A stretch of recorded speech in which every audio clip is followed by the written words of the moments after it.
I was folding towels when the sound of a soft thump interrupted the silence, just the Daily Mail sliding through the slot. Nothing remarkable.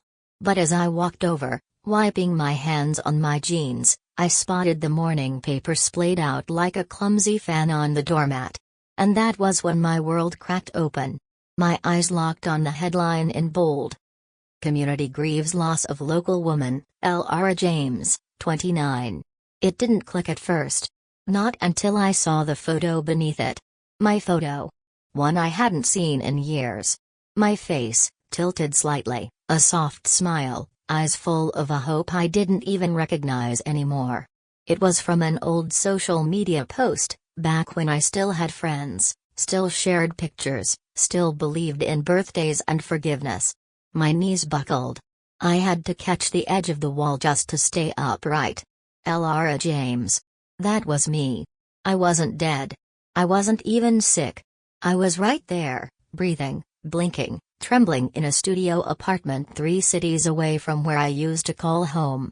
But the newspaper begged to differ. I held the page with both hands, fingers trembling. Beloved daughter remembered fondly, passed away peacefully after a long battle with inner demons. I reread it. Again. Again. No, this wasn't some morbid mistake. This wasn't a namesake or an accidental match. The article mentioned my birthplace, my high school, even hobbies, painting, piano, long walks through the woods. Words I'd once used to describe myself in a college bio. A profile I'd long forgotten. This was deliberate. I was officially, publicly, and thoroughly dead. And my family had written the eulogy. It hadn't always been like this. Once upon a time, I was the golden daughter. We lived in a tall white house on Bellamy Road, my dad, strong and proud, my mother, sharp-witted and kind, my brother, Leo, 2 years older and endlessly adventurous. We were the picture of suburban perfection. Dinners together. Christmas lights. Little league and music recitals.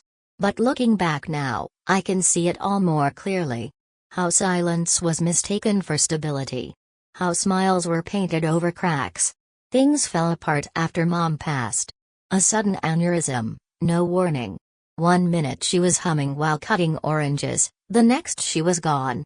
After that, everything shifted. My dad, once playful and driven, became distant. Leo stopped laughing. I tried to step into the empty spaces, to hold the family together with whispered reassurances and shared meals. But grief warps people. And love, stretched too thin, begins to fray. I joined my father's small home repair company part-time during college. Bookkeeping. Filing. Organizing invoices. It wasn't glamorous, but it gave me a sense of purpose. Control. Until I found something strange, discrepancies in the accounts. Missing funds. The deeper I looked, the worse it got. Thousands of dollars gone in untraceable withdrawals. I confronted Leo first. He didn't deny it. Gambling debts. Desperation. Stupid decisions, he said. But he promised to fix it. To stop. I didn't go to the police. I went to Dad. Quietly. Carefully. I thought he'd want the truth. But the truth was not welcome in that house. He didn't shout. He didn't ask for proof. He just looked at me and said, "You always were jealous of your brother." It felt like being pushed off a cliff in the middle of a family dinner. I tried to argue, to explain. But he'd already made up his mind. That night, I slept in my childhood bedroom with the door locked. The next morning, I was locked out of the office software. By noon, the locks on the house had changed. 2 days later, I checked the savings account my mom had set up for my education, the one that still had both our names on it. Gone. Completely drained. I was erased in silence. No confrontation. No shouting. Just silence. I called Leo. No answer. I sent messages. Nothing. Friends stopped replying. I became an exile, not just from my home, but from my own life. So I left. I changed my number, deleted my social media, moved 3 cities over and rented a small apartment above a bakery that always smelled like cinnamon and butter. I worked remote jobs under a shortened version of my name, Ellie instead of Elara. I faded into the background like a ghost no one remembered. But even in exile, I never expected this. That morning, I sat at my rickety kitchen table, the newspaper laid out like a body in a morgue. I couldn't eat. Could barely breathe. I kept telling myself there must be some explanation. But the obituary was too detailed. It mentioned a long battle with depression. A quiet departure in her sleep. None of it was true. I wasn't battling depression. I wasn't on medication. I hadn't even had a cold in over a year. But it didn't matter. Someone had filed paperwork. A legal document. Maybe a doctor was paid off. Or maybe no one asked questions at all. I typed my name into the county records database. The result hit me like a punch to the chest. Status: deceased. Date of death: June 9th. Cause: natural. Filed by L. James. Leo. My own brother had filed the form that ended my life, on paper, at least. That's when I understood. This wasn't a misunderstanding. It was a strategy. I tried logging into my old email. Nothing. Deactivated. I tried my health insurance portal. Error: account inactive. I checked my student loan provider. Access restricted. Account holder marked deceased. Piece by piece, my old life was being carved away. Erased with bureaucratic precision. And I knew why. After my mother passed, her estate hadn't been fully closed. She had left bonds, life insurance policies, and a trust fund for my education. I never accessed most of it, I didn't know how. But they did. And with me gone? It was all theirs. I stood up slowly, still holding the newspaper. My reflection stared back at me from the microwave door, wild hair, pale face, eyes too tired for my age. They wanted me dead. Not just absent. Not just exiled. Erased. I wasn't sure what to do at first. But I knew I needed one thing. A witness. Someone who remembered me before the silence. Before I became a name on a page. I pulled out my phone and typed in the one name I hadn't dared think about in years. Andre. My mother's sister. The woman who wore bright lipstick and told sharp truths at family dinners. I found a listing for her vintage bookstore in a neighboring state. Hands shaking, I called. It rang twice. Then, Ray's Books and Brews. I swallowed hard. Andre. It's Elara. Silence. Then a sharp inhale. Oh my God, she whispered. I knew it. I knew that Obituary was a lie. The drive to Havenport was long, gray, and mostly silent, much like the last few years of my life. I left before sunrise, the newspaper folded in the passenger seat like a grim passenger. My hands clutched the wheel tighter than necessary, but I needed something to hold on to. I hadn't spoken to Aunt Ray in almost 6 years. She hadn't attended my college graduation. We hadn't exchanged texts or birthday cards since my mom's funeral. But she had been the only one who ever looked my father directly in the eyes and told him he was full of it. She was also the only adult who ever told me, silence is not the same thing as forgiveness. When I pulled up outside her shop, a narrow brick building nestled between a pawn shop and a laundromat, I felt like I was waking up from a very long, very vivid nightmare. A carved sign above the door read Ray's Books and Brews, painted in gold, now peeling around the edges. A black cat lounged in the front window next to a display of dog-eared poetry books. Aunt Ray was waiting, just like she said she would be. She stood behind the front counter, arms folded, face unreadable. Her hair was streaked with gray now, pulled into a hasty bun, but her posture hadn't changed, still straight-backed, still unshakable. "You look like a ghost," she said. I managed a bitter smile. "Apparently, I am one." She didn't smile back. Just gestured toward the back room. We sat in a cramped office that smelled like old paper and lavender oil. I handed her the obituary. The newspaper. A printed copy of the public records database showing my death certificate. And then, my real documentation, my lease, pay stubs, ID, even a time-stamped selfie from just the week before. And Trey didn't gasp. She didn't cry. She just nodded grimly, like she'd expected all of this. "I knew something was off the moment I saw it," she said. "They said you died peacefully in your sleep? Bull. You were never the type to go quietly." I blinked. "You saw the obituary?" "I read it 3 times, she said. "Cut it out. Kept it." She pulled open a drawer, slid out a file folder, and laid it on the table. Inside were clippings. Screenshots. A printed copy of a probate notice: "The estate of Elara James has been settled and distributed to Leonard James and Lucas James, my father and brother." I stared at it. My name was there, right on the top, marked deceased, with an official court stamp. "How did you get this?" I asked, my voice shaking. "I requested the documents," Ray said, "the moment I saw your name in the obituary. I knew something was wrong. I've seen how they treated you. I just never imagined they'd go this far." "They took everything," I whispered. She nodded. "And they'll take more if you don't stop them." There was a pause. I wasn't sure what to say. All I knew was that I finally wasn't alone. "Your mom," Ray began, then hesitated.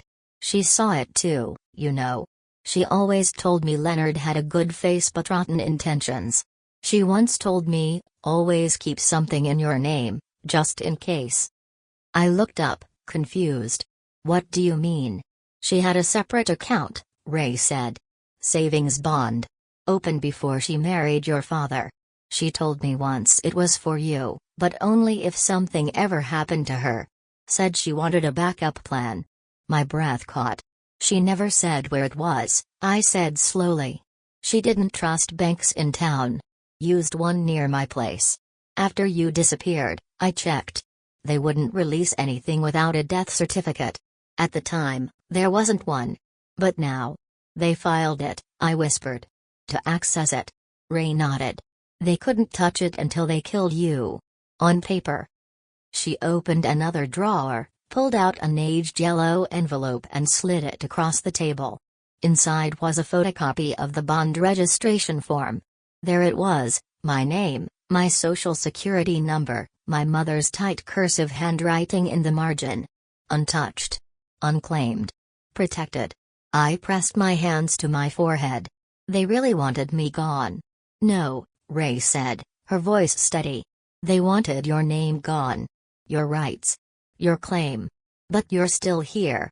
That means they didn't win." The door creaked as the cat from the window wandered in, curling up on Ray's lap. She absent-mindedly scratched its ears. "So what now?" I asked. Ray stood and walked over to the wall, pulled a business card from a pin board. "I've got someone you need to talk to. A lawyer. Dina Shaw. She used to specialize in civil litigation but shifted into fraud and probate work. Sharp as a blade and twice as unforgiving." I took the card. "She's helped people like you before. People who've been buried by their own families." I nodded. My fingers traced the embossed ink on the card. "For what it's worth," Ray said quietly, "your mom would be proud of you." That broke me. Just for a moment. I let the tears come, silent, bitter, long overdue. Ray didn't move, didn't comfort, just sat there like a lighthouse, solid and unblinking, until I pulled myself back together. The next day, I sat across from Dina Shaw, a woman with short black hair, wire-rimmed glasses, and the kind of piercing eyes that make you want to tell the truth even if you weren't planning to. Her office was small but efficient, legal texts lining every wall, a kettle quietly boiling on a shelf in the corner. She didn't blink as I told my story. Just took notes, occasionally asking short, pointed questions. When I laid out the documents, proof of identity, the death certificate, the bank lockouts, the copy of the bond, she finally looked up. "This," she said, "isn't just probate fraud. It's identity theft, document falsification, and if there were any insurance claims made, we could be looking at federal charges." I swallowed hard. "So I'm not crazy?" "No, Elara. You were legally buried. But now we're going to resurrect your life." I stared at her, Blinking. She continued, "First step is getting the death certificate revoked. Then we go after the estate transfers, the trust accounts, the forged documents. But I need to know something. Are you prepared for this?" I thought about the newspaper. About my name printed like it belonged to a tombstone. I thought about Leo smiling on a beach with my inheritance in his pocket. "I'm not just prepared," I said. "I'm furious." Dina smiled. "Good. You'll need that." She closed the folder with a satisfying snap. "Because the people who buried you are about to find out what happens when the dead come back to life." The day I met Dina Shaw, everything changed. Before her, I had proof, but no plan. Rage, but no direction. I had spent so long surviving that I'd forgotten what it felt like to fight. Real, structured, strategic fight. Dina brought order to the chaos. In the dim warmth of her office, surrounded by law books and soft classical music playing low in the background, she outlined the first steps like she'd done it 100 times before. "We start by filing a motion to revoke the death certificate," she said, tapping a pen against her notebook. "That's the keystone. Without that, nothing else can move forward. You can't sue for fraud if you don't legally exist." I gave a humorless chuckle. "Guess I'm my own ghost story." She didn't smile. "This isn't folklore, Elara. This is felony-level fraud. Identity erasure. It might sound like some twisted novel, but it's real, and we're going to prove it." I sat back in my chair, hands resting on the folder Ray had helped me organize. Lease agreements. Utility bills. Passport scans. Medical records. Pay stubs. All things that screamed, "I'm alive. I never left." Dina paused, then leaned forward. "You need to know something else, and I won't sugarcoat it. Once we file, they'll fight back. Your father, your brother, they'll spin it. Say you disappeared. Say you ran off. Say you were unstable. They'll paint you as a ghost so they don't have to explain the grave they dug." I met her eyes. "Let them talk. I've got the truth."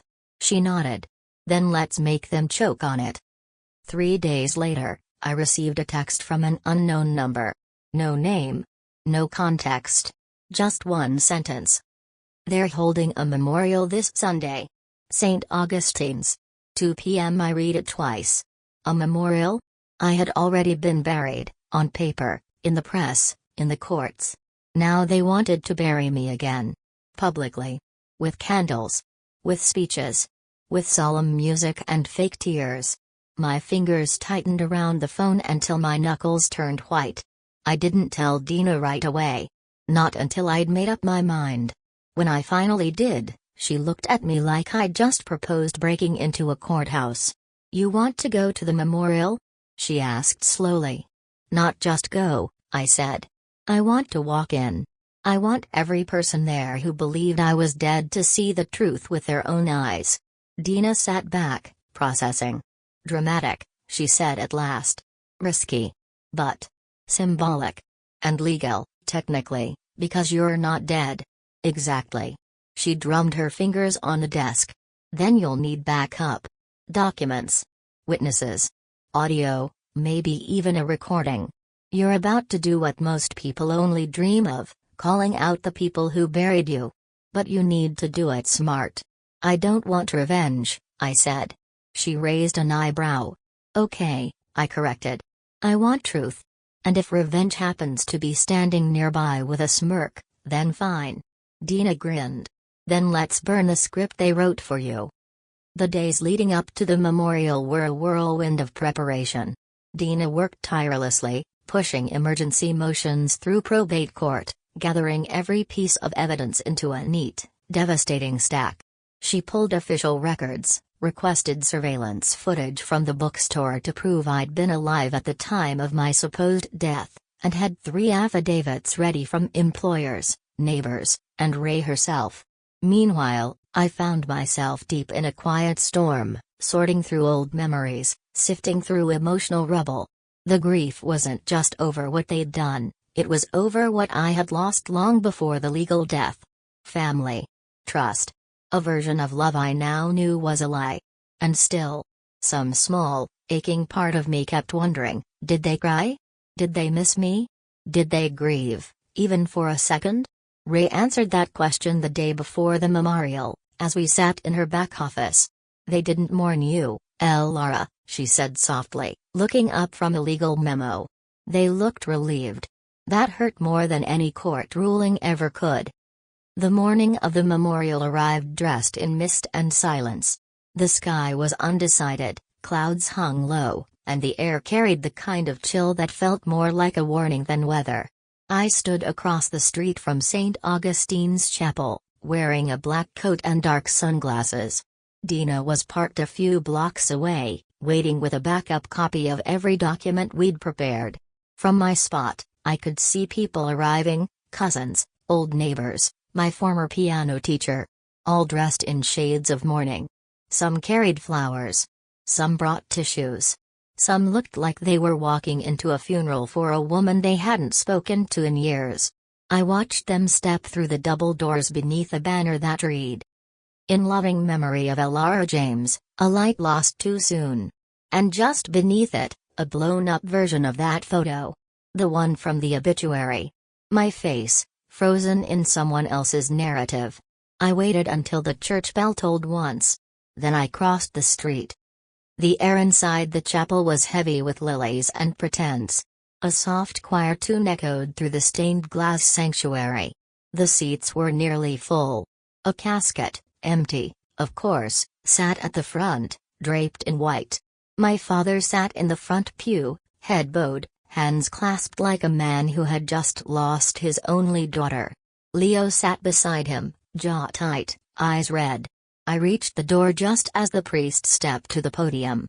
"Let us bow our heads in silence," he said, "to remember the spirit of Elara James. Gone from this world, but never from our hearts." I stepped forward. The old wood of the chapel floor creaked beneath my boots. Heads turned. Gasps broke the silence like shattering glass. My father's head snapped up. His face drained of color. Leo stared like he was watching a ghost float through the aisle. But I didn't float. I walked. Alive. Real. And ready. I reached the front and turned to face the crowd. The portrait loomed behind me, smiling its fake, frozen smile. I removed my sunglasses.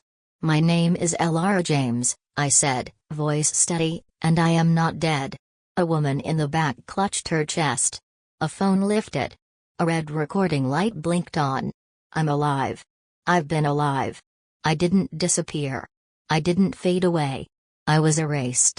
I pulled the manila folder from my coat. Held it high. "These are employment records. Utility bills. Signed leases. A notarized affidavit. I have been living, working, and breathing every day since the day they filed my death certificate." I turned toward Leo. "You signed it," I said. "You claimed I died of depression. That I slipped away in the night. You lied." He opened his mouth, but no words came. I faced the crowd again. "They took everything, my name, my home, my inheritance. And now, you've all gathered to mourn a woman who never left. A woman they buried in paper, so they could collect her life." I stepped forward. "But you know what's worse than death?" The room held its breath. "Being forgotten by the people who promised to remember you. Being rewritten." I dropped the folder onto the pulpit. The thud echoed like a gavel. "That ends today." The folder hit the pulpit like a lightning bolt, papers inside rustling with the force of something far heavier than legal filings. In that chapel, surrounded by candles, trembling violins, and the scent of lilies, I didn't feel dead. I felt dangerous. Everyone was still frozen. Like a room caught between two realities, one they had carefully prepared and one I had just shattered with my breath. My father, Leonard James, sat stone-faced in the front pew. His expression wasn't grief or even guilt. It was something colder. A calculation gone wrong. Leo, my brother, had gone white as a sheet. He looked like a child who'd just been caught stealing candy. Except this time the candy was my entire identity. The priest, poor man, stepped slowly back from the pulpit, his hand still resting on a Bible he probably now wished he'd blessed twice. I cleared my throat. I didn't come here to ruin a memorial, I said. But you can't ruin something that was built on a lie. Gasps and murmurs spread across the room like fire on dry brush. Someone in the back whispered loudly, "Is that really her?" Someone else shushed them. Another phone came out. The red record light blinked again. Good. Let them all see. Some of you knew me, I said. Some of you thought you did. And some of you believed the version of the story you were told, that I battled depression, disappeared quietly, and passed away alone. But that's not what happened. I turned toward my father and brother. You knew I was alive, I said. You locked me out of the business. You changed the locks on the house. You cut me off from the account Mom left for my future. And when that wasn't enough, you buried me on paper. I pulled another envelope from my coat. This is a certified copy of my passport activity from the past 5 years, every trip I took, every ID scan. This is my lease agreement. My tax filings. My employment contracts. My existence. I turned to the crowd. They filed a fraudulent death certificate. Transferred my inheritance. Claimed my name, my future, my memories. And now, they stand before you, pretending to mourn me. I stepped closer to the front pew. Why? I asked aloud. Why not just forget me? Why pretend I died? Neither of them answered. But they didn't have to. Everyone in the room was starting to understand. Greed. That was the reason. I know this is a lot to take in, I said, scanning the pews. You came here thinking you'd say goodbye to someone you cared about. But the real person never left. She was just ignored, cut out, and declared inconvenient. I let the silence sink in. Then turned back to Leo. You signed that certificate. You lied. You didn't even bother to call. You didn't ask if I was okay. You didn't want to know. Leo finally stood. His voice cracked. Elara, I didn't think you'd come back. You didn't think I could, I snapped. That's the difference. He sank back into the pew like the weight of my presence was too much to bear. I turned to the crowd one last time. They thought the world would believe the version of me they created, a broken, lonely woman who disappeared. But I'm standing here because I refuse to stay buried. I stepped away from the pulpit and dropped the final envelope on the casket, an empty casket. A court order, I said. Filed yesterday. To revoke the fraudulent death certificate. To launch an investigation into identity theft, inheritance fraud, and forgery. This isn't just a family dispute. I let the envelope rest like a tombstone. This is a crime. I turned and walked down the aisle, each step echoing like a declaration. Heels clicking. Cameras recording. Whispers rippling like waves behind me. When I reached the back doors of the chapel, I looked over my shoulder one last time. I'm not the story you wrote, I said, I'm the one writing now. And then I stepped out into the light. The video went viral within 24 hours. Someone had posted it under the title. Woman declared dead walks into her own funeral, with receipts. It was everywhere. Twitter. TikTok. YouTube. Local news stations. The comments were a blend of disbelief and rage. People called me brave, called my family monsters, demanded justice. The hashtags trended for days, hashtag buried but alive, hashtag funeral crash, hashtag justice for Elara. By the time I stepped back into Dina's office, she already had 3 major news outlets waiting for comment requests. She waved them off. I told you, she said, dramatic, but effective. She opened a thick black folder on her desk and began listing updates. Court has scheduled an emergency hearing next week. Probate judge wants sworn testimony. We have 6 affidavits backing your whereabouts during your death. Public pressure has already pushed the court to act faster. And thanks to your little funeral debut, she added with a wry smile, they can't sweep this under a rug. I nodded slowly. I didn't expect the attention.